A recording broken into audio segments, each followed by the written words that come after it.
What is your idea of a personal utopia? If you close your eyes and let yourself be selfish and imagine yourself somewhere you can be completely happy, where is that? For me, that place looks a lot like a workshop or a studio, somewhere that I have access to all the tools necessary to bring my ideas to reality. Somewhere I can, without limitations, create. Creativity is my way of life. At times it feels like everything in my life revolves around that. Every book or movie or game or video I enjoy is inspiration.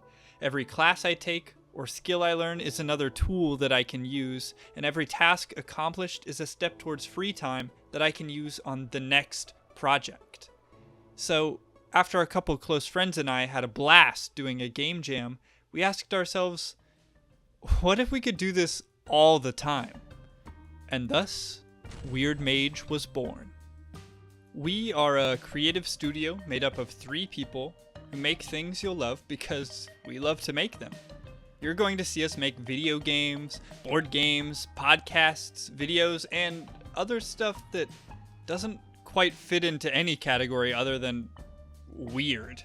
You can already check out some of the stuff we've made, like our entry to that game jam and a podcast review podcast with over 30 episodes for you to listen to. With our team's creativity, skills, and years of experience making cool stuff, nothing is off the table. Which makes it sound like it'll be that easy, but that's not quite the case. Because, well, we've never done this before, which is why it's exciting, but also why we don't know exactly what to do or how to do it. It's up to us to figure it out. And, oh yeah, we're also full-time university students going into our final year of studies. As we're starting this process, summer break just started, which means we have 14 weeks to work full-time before classes start again in the fall. So here's the plan. I've chosen 4 unique mini projects for me to work on while Sam and Anna work on other things. They're gonna help me learn valuable skills like trying out a new game engine and getting a feel for designing something physical. Along the way, I'll also have time for a few side quests and even a secret 5th project. Ooh. Later on this summer, I'll be making some games, but before that, I want to get some practice with 2 skills that will be super relevant to all my future projects: art and music. I'm used to making art and music here and there for the odd project, but if I'm going to be making assets for games, I want to get super comfortable with my tools. Especially because I recently switched over to FL Studio for making music, which has a very different workflow from the tools that I'm used to. So I want practice with art and music, but how am I going to do that? Well, come on over to the whiteboard and let me introduce you to the city of Omnopolis. Boom, that's right, the whiteboard is on the floor, which is the normal spot for whiteboards, and don't let anyone tell you otherwise. So, the city of Omnopolis is divided into 5 districts. You have the Sunlight District, with beautiful, blossoming trees and bountiful harvests. The Frostforge District, where snowflakes carpet the cobbles outside the shops of expert metalsmiths. The Knowledge District, where apprentice wizards go to study the arcane arts. The Canopy District, where the treetops above and below you are filled with life and crisscrossing bridges. And lastly, the Port District, where bustling trade ships and eager new arrivals are warmly welcomed ashore by the locals. 5 districts, each with a unique theme that I can explore in a musical track, and 1 big poster to show off the full scope of the entire city all at once. That's a big undertaking. But you gotta start somewhere. And I started with Scaly Dan. This is Scaly Dan. He's about 450 pixels wide by 780 pixels tall, which just so happens to be the average size of a citizen of Omnopolis. How very helpful. So with the help of Scaly Dan, I'll be able to keep character sizes consistent across the whole canvas. And I'll even be able to estimate about how large that image should be, which comes out to about 60,000 by 40,000 pixels. Okay, listen, I know that is massive. 60,000 times 40,000 is 2.4 billion pixels, billion with a B. I know that that's way too big, and I probably should have just shrunk Scaly Dan down so that the dimensions came out to something more reasonable. I know that. But first of all, that'd be kind of rude to Scaly Dan. And secondly, the me who was starting this project did not seem to realize just how problematic that scale would be, because he was more concerned with this cool subtle texture on the brush that I used to ink Scaly Dan that really doesn't come across at all at smaller sizes. So I locked in on this problematic scale that would definitely come back to haunt me later, and got to work on the next phase of the project, a rough blockout in Illustrator. I knew that if I tried to just freehand or even roughly sketch out all of this, I would quickly get lost. So, knowing that I was going to just be using basic shapes and making lots of tweaks anyway, I decided to do my sketch in Illustrator, where I could make and edit those shapes much more quickly. This way I could figure out the overall shape of the city and its buildings, and then fill in details like the people once I was in Photoshop. After I had a blockout that I was happy with, I dropped it into Photoshop to use as a guide and began the process of tracing over it to outline the buildings. Yes, I already had the vector shapes, but those were really clean and sharp. Even though I had made these outlines in a vector graphics program, I wanted it to feel hand-drawn. In retrospect, there were probably more efficient ways to do this, but I think doing it this way was ultimately the right call. Tracing over the outlines by hand and having those tiny little imperfections gives it that much more personality, but more importantly for me, by tracing over the whole image like this, I got a lot more comfortable with using my art tablet. My art tablet doesn't have a screen, which means it functions kind of like a really big and precise trackpad. It can be helpful to never have your view obstructed by your own hand, and screenless art tablets are usually much more affordable. But to make the most of them, you really have to build up that muscle memory over time. And I spent a lot of time on this step.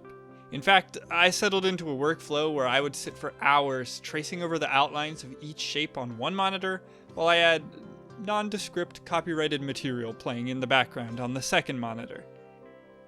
Even with this diversion though, I would occasionally find myself getting burnt out of just sitting and outlining. And when that happened, I switched over into music production mode. I find it really helpful to be able to bounce between a couple projects that feel different to work on. That way, if I get stuck or slow down on one of them, I can switch to the other, and having that fresh new perspective will re-energize me. In this case, both of the projects I was bouncing between happened to be the same project, just wildly different aspects of it. Working on these 5 tracks was really helpful for me to learn how to navigate FL Studio. Coming from Soundtrap, which is a very simplified browser-based digital audio workstation that's more similar to something like GarageBand, I had a lot to learn. The world of plugins, VSTs, channel racks, mixer tracks, automation, it was a little bit daunting at first, but I'm already appreciating how much more control I have over the music that I'm making. By trying to make each district have a unique sound, I forced myself to explore many different techniques, tools, and workflows that I'll use in my future music. I tinkered with everything, from finding instruments that I like, to editing and using samples, changing tempo in the middle of a song, applying filters and effects to different tracks, and more.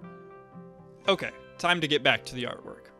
With the outlines done, I moved on to drawing details, like people and these monkeys. And of course, because monkeys are different sizes than people, I had to create Scaly Danky to help me out.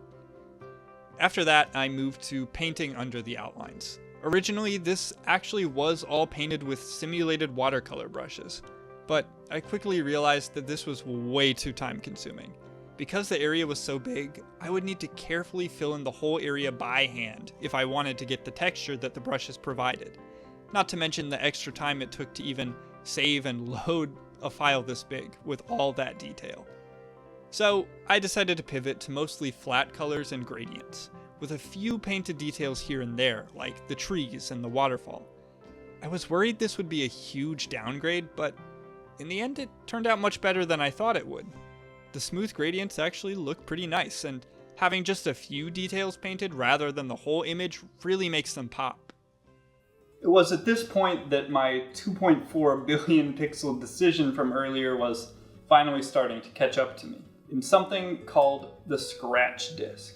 See, with a file this big, Photoshop just can't hold all of the information it needs in its memory. So as a solution, it dumps some of that extra memory into your hard drive to use it as extra space. And then, whenever it needs that chunk again, it just dumps the current batch into your hard drive and retrieves it back into its memory. This process back and forth is already really slow, meaning they can't afford the extra time it would take to compress and decompress this data, so these temporary files can get really big. And in my case, they were literally filling up my hard drive. Over 500 gigabytes of space, and it was completely full. When you don't have any more space to work with, you just can't work on the file until you clear some more. Or, in my case, switch the scratch disks over to a bigger drive that has way more space. This, thankfully, bought me enough time to finish the project and finally export it once and for all. Only to realize that the vendor I was using to print the poster wouldn't accept an image that big anyway. So all of my efforts were for naught. Thankfully, the image still looks really good at the reduced dimensions. So there was no real problem there. Overall, I consider the Omnopolis project a success. I could probably spend the rest of the summer or the rest of the year just embellishing and breathing life into the streets of Omnopolis. But Omnopolis is only one of the many projects I need to get done this year. So it's time to move on. If you want to see the finished artwork and listen to all of the finished musical tracks, you can watch this video. No narration, just 5 songs back to back as the camera slowly pans around and gives you a much closer view of all of the details of this poster. The songs will also soon be available on Spotify, and in fact, they might already be available by the time you're watching this. So check the description for links to both that video and the Spotify tracks as soon as they're ready. My next project is a 2D fireball slinging action game that will be made in the Godot game engine. If that sounds exciting to you, consider subscribing to make sure that you see it when that video goes live. Now, if you'll excuse me, I have some fine art to admire.